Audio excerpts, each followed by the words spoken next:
medicine is such a fascinating thing as well. There's so much variety and everything's so cool and interesting. And I remember going around through med school and just trying a little bit of this and going, one day I want to be this, I want to be that, I want to do this, I want to do that. But then when I was finally a doctor, I did an attachment as a neurosurgical junior doctor, and I was just blown away. I just changed my life completely, because the variety on a day-to-day basis of different pathologies. You've got kids, newborns, old people.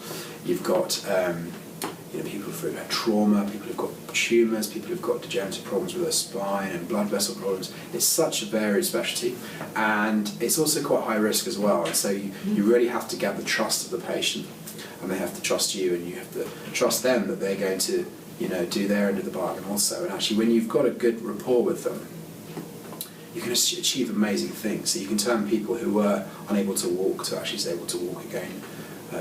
You can make people's lives better. I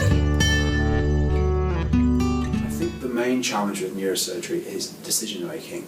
So it's not so much doing a discectomy or removing a brain tumour or doing something like that. It's the actual selecting out the patients who you're going to make better by doing that operation. And it's amazing, because you can have one patient who clearly has a problem, but actually an operation is not the right thing for them.